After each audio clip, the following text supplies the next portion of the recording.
facing the police every single day. Just in after 2 officers are shot in District Heights. Just moments ago, the police chief revealing those officers entered the wrong home while attempting to serve a warrant last night. The officers were wounded after a father opened fire to protect his daughter from what he thought was an intruder. Our bureau chief, Tracy Wilkins, is live with the new developments. Tracy?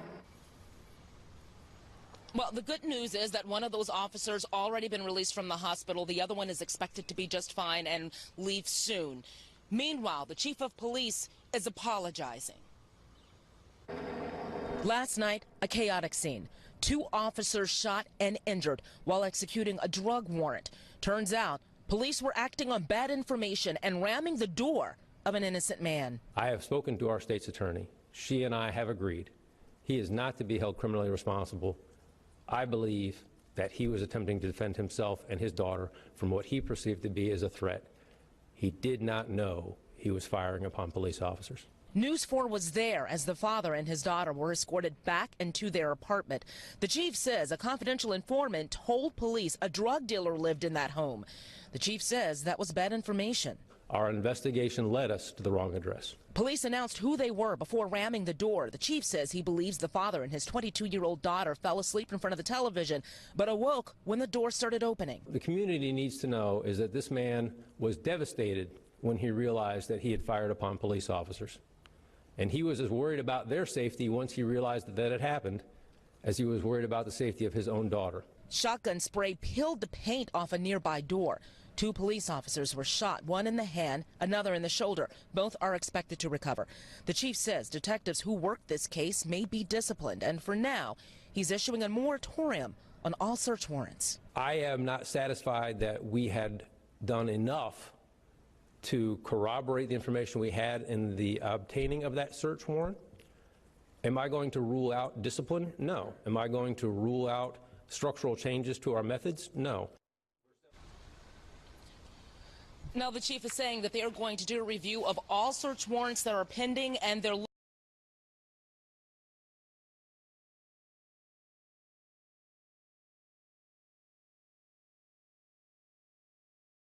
bring back to you in the studio. All right, Tracy, thank you.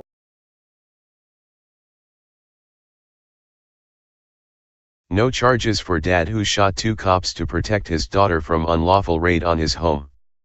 The police chief admitted that his officers had the wrong house and that the homeowner was justified in protecting his daughter from the intruders. By Rachel Blevins, September 21, 2018. District Heights MD, a team of police officers who were serving a search warrant at the wrong house encountered an armed father who was trying to protect his daughter from what he believed were intruders. During a news conference on the incident, Georges County Police Chief Hank Stawinski admitted that a 9-member special operations team went to the apartment when they served a search warrant around 10:30 p.m. on Wednesday.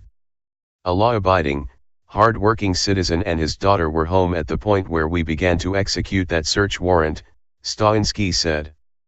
The police chief claimed the warrant was originally granted because a confidential informant told officers that a drug dealer was living at the residence. Our officers had worked to corroborate the information from that confidential informant, however, we did not draw the right conclusion, he said. According to a report from NBC Washington, when the officers arrived at the home, they announced their presence, and then used a device to open the door. It is not clear whether they used a battering ram to break down the door, or if they threw flashbang grenades inside the home to startle the residents.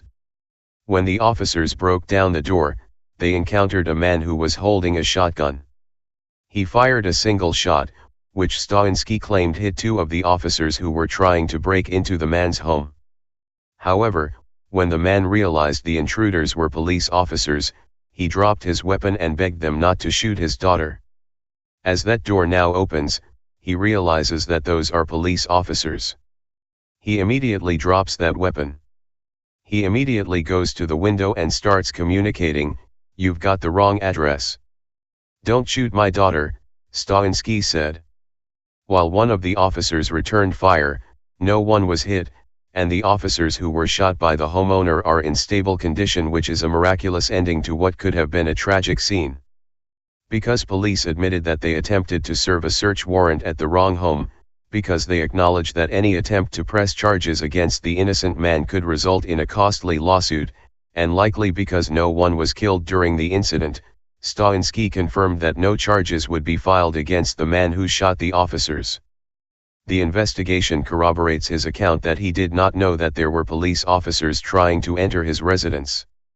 I believe that and I know that to be true, Stawinski said. The police chief also admitted that his department needs more training when determining search warrants and deciding to break into houses based on rumors from confidential informants. I am not satisfied that we had done enough to corroborate the information we had in the obtaining of that search warrant, he said. As the Free Thought Project has reported, this is not the first time a team of police officers has attempted to serve a search warrant at the wrong home.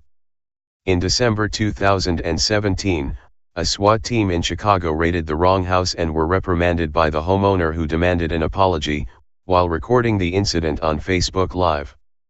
Next thing you know, when I'm looking, there's guns in my face. Just guns drawn out. Get outta here, who's in here with you? Just a bunch of questions, homeowner Shanae Cross said, describing the scene when SWAT team members first broke into her house. I'm like, what the hell is you doing in my house? Who are you? Why are you in my house? Then I realize when I see the vests and all, this is the police. Officers began to arrest Cross's 17-year-old brother, and she said she immediately demanded to see a search warrant for the residence where the officers were initiating the no-knock raid. When an officer told her the street address was 8203, she informed them that they were at the wrong house. I'm like, this is 8209, you f***ing idiot. You're in the wrong house. Earlier this year, young children were traumatized and injured by flashbang grenades, an innocent father was terrorized and arrested by police, and their home was damaged, after a SWAT team carried out an early morning no-knock raid on the wrong house in Chattanooga, Tennessee. Homeowner Spencer Rink said he lives at 4040 Lincrest Drive, and it was not until after the officers damaged his property, traumatized his children and put him in handcuffs that they realized they were at 4030 Lincrest Drive. However, when they realized their mistake, they simply left and went to raid the house next door as if they had done nothing wrong.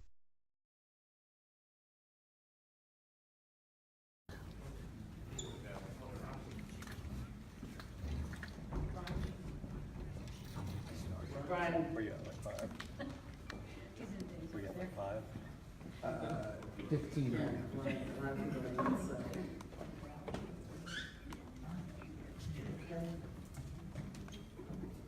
All right, good afternoon, everyone. Thank you for making your way over here to headquarters. We wanted to make sure that the chief was able to speak with you. It is now 17 and a half hours since this incident occurred, and Chief Stawinski wants to address the community. We are live on Facebook and Twitter with our community directly and speaking with you, the media, and sharing the developments in this case. Chief Hank Stawinski. Thank you, Jennifer, and good evening. I wanted to come before my community at this point because, as I have said throughout my administration, when I have facts, I will bring them to the public. Last evening, as you are aware, 2 of our officers were injured by gunfire in the execution of a search warrant. I want to be clear. We have worked diligently in the hours since that event to develop this information for you. We were made aware of an individual in the community where this event occurred last night who we believe to be selling drugs to a wide berth of the community and doing an awful lot of that. We got that information initially from a confidential informant. As we began that investigation, it led us to identify the address where we served the search warrant last evening at approximately 10 o'clock.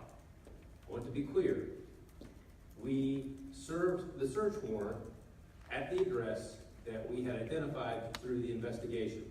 However, the investigation led us to the wrong address. The individual that we are targeting does not reside at that address. In point of fact, a law-abiding, hard-working citizen of Prince George's County and his daughter were home at the point where we began to execute that search warrant. Our officers had worked to corroborate the information from that confidential informant. However, we did not draw the right conclusion. That's the first thing I want my community to know tonight. And I'm acknowledging that our investigation led us to the wrong address. However, we did not serve a search warrant on the wrong address. Our investigation led us to the wrong address. I also need to talk about that responsible citizen and his daughter. The investigation corroborates his account that he did not know there were police officers attempting to enter his residence. I believe that, and I know that to be true. In point of fact, that individual acted to protect himself and protect his daughter from what he believed to be a threat of home invasion. And in the course of doing so, he armed himself. And yes, when the door came open, he fired a single shot. That individual then, and again, I want to be clear to the community, all of these things are occurring simultaneously. We have not. We have announced ourselves. I have corroborated that through the investigation. I also believe his account, his daughter's account, that they did not hear this. The door comes open. He is aware that people are entering his apartment. He has armed himself. He has told his daughter to go to the back of the apartment so that she would be safe. And when the door opens, he fires a single shot. As that door now opens, he realizes that those are police officers. He immediately drops that weapon. He immediately goes to the window and starts communicating, "You've got the wrong address.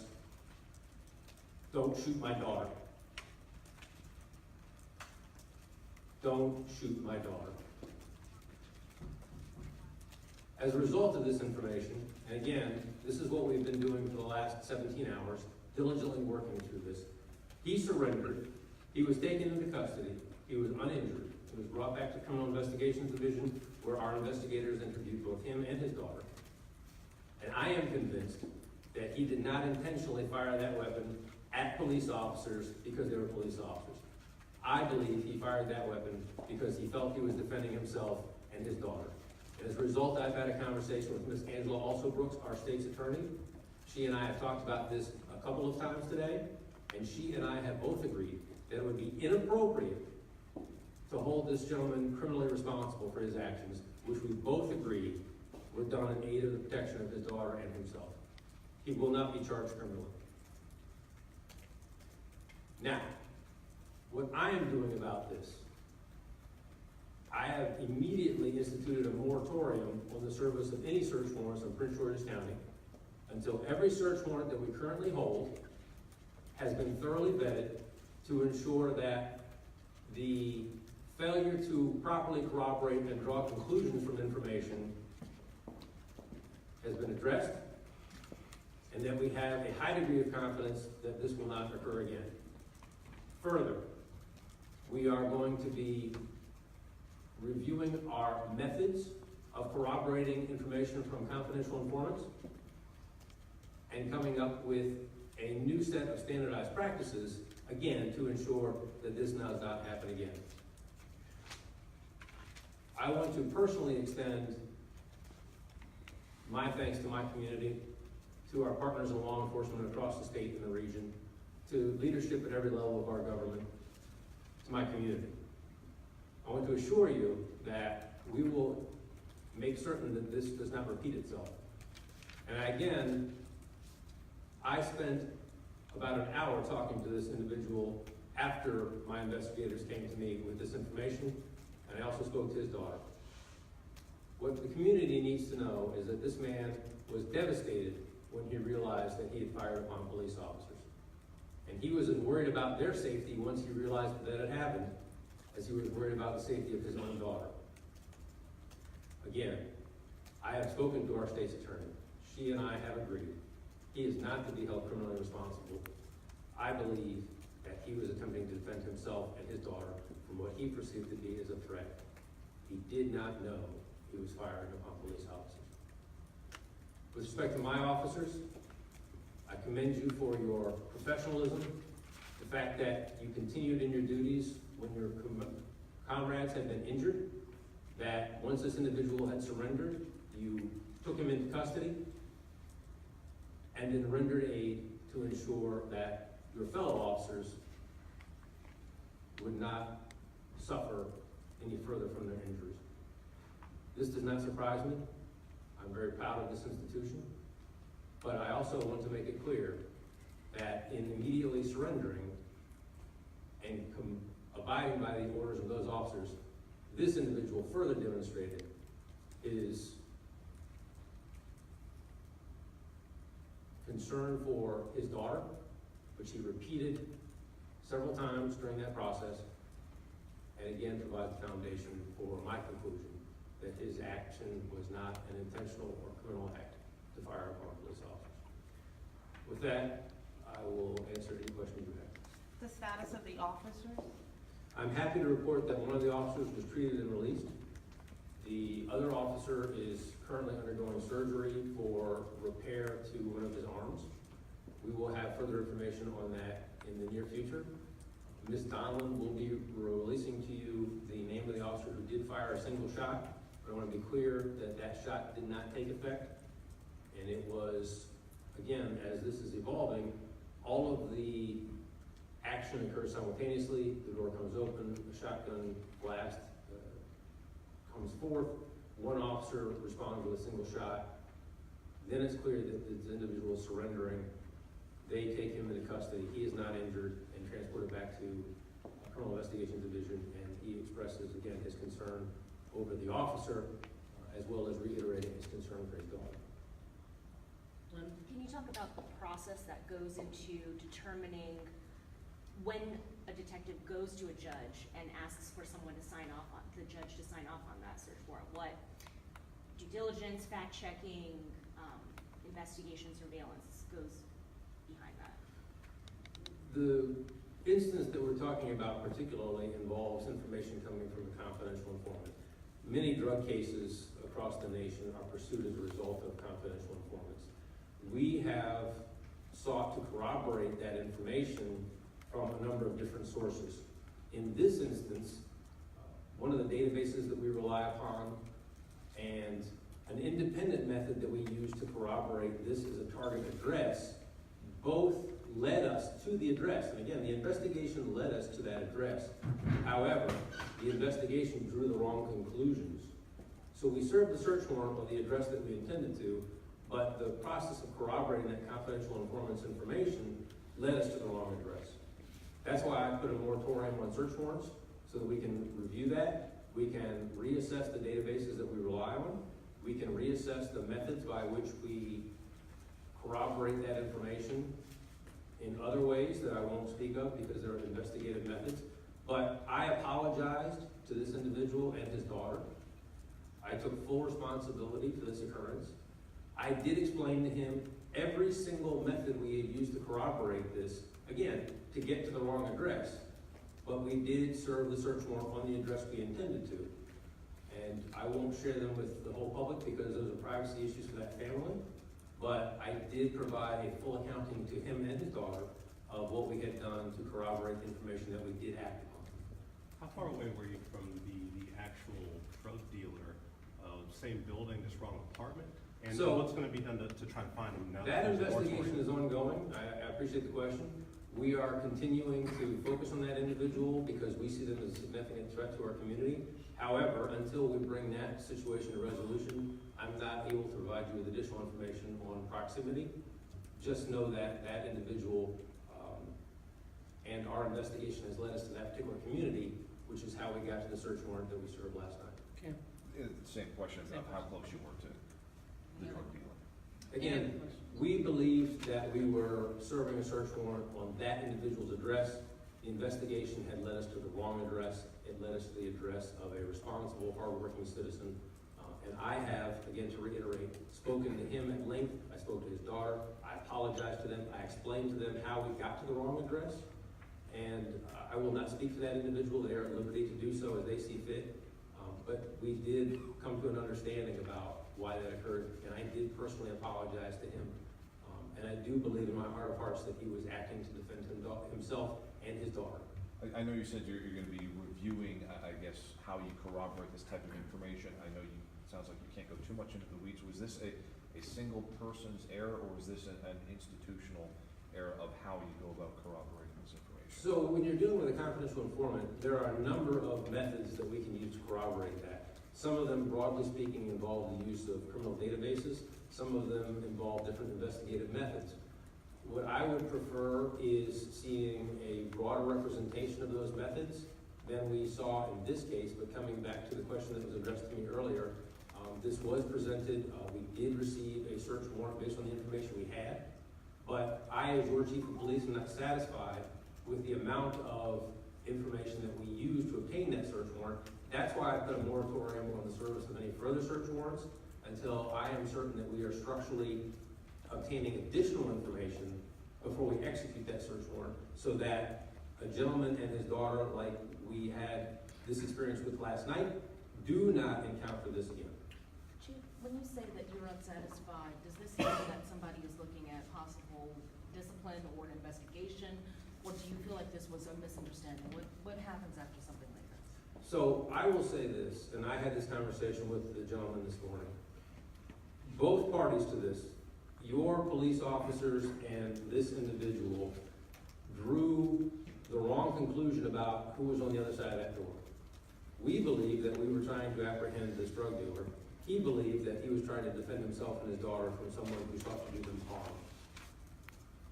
I am not satisfied that we had done enough to corroborate the information we had in the obtaining of that search warrant.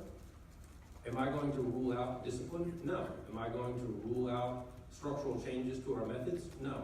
We're 17 and a half hours into it. What I wanted the public to know is that this gentleman will not be held criminally responsible for this. I do not believe he intended to shoot a police officer. And then we are going to go back once we verify that all the search warrants we hold have a higher level of corroboration before they are served. And then we'll address what the outcome of our deeper inquiry is. But that, and again, the public knows this from me, when I get to the bottom of that, I'll come back to you. That's a process that's going to take longer because, again, it involves the use of a disparate number of methods and databases, and that's where we have to focus our attention right now. And how many search warrants are we talking? What sort of impact is this having on police operations for investigations? The moratorium I expect to last for about 24 to 48 hours. There are a handful of search warrants, I won't go into specific numbers, but I am satisfied that there's a higher public interest in not serving them right now based on last night's event than serving them. And if we need to come back around and get another one somewhere down the road because of my moratorium, then we'll do that. But we're not going to have this again occur to a hardworking citizen and his daughter. And again, he was as distraught about shooting a police officer after he realized what he had done as he was about his concern for his daughter when he undertook that action. I'm not going to put another father like myself in that position. I refuse to. So while operations on this front will cease for, again, 24 to 48 hours, I'm confident that's the right thing for me to do for my community, and I believe that's what my community expects from me as I lead us through this. Can you talk about what were the folks in the apartment sleeping? Why did they not hear the officers? How long did the officers knock and announce themselves for? So I'll be a little bit more generous with information on this front because there won't be a criminal case behind that particular piece of it. This gentleman and his daughter had been watching television. This was corroborated by a third party. I won't identify exactly who that is. But we do have information, and I'll just say that it involves the use of text messaging and electronic devices. That leads me to a high degree of certainty that they were probably sleeping in front of the television, to be frank with you, and we're not aware of this as it was unfolding. This is further corroborated by the actions that he took in telling his daughter to go and hide, and then the actions he took once he had fired upon our officers, going to the window and asking our officers please don't come in, please don't harm my daughter. This is where this father's mind was. So those and a host of other reasons lead me to a very high degree of confidence. Again, looking at this individual, and we've been down this road before. My community has seen this before. I'm not looking at this man in the context of his actions at 10:30 last night. I'm looking at this man in the context of his life in this community. And I'm saying that I don't believe for a second he did this intentionally. I believe that he did this in service of his daughter's safety and his own safety. And I'm very comfortable with the decision I've made. And again, I want to thank Ms. Alsabrook, our state's attorney, for having this dialogue with me through the day to ensure that we arrive at the right conclusion for this gentleman, for our officers, and for my community. Are we good? If you have any further questions, I can help iron them out for you. Steve? Good? Thank you. Thank you.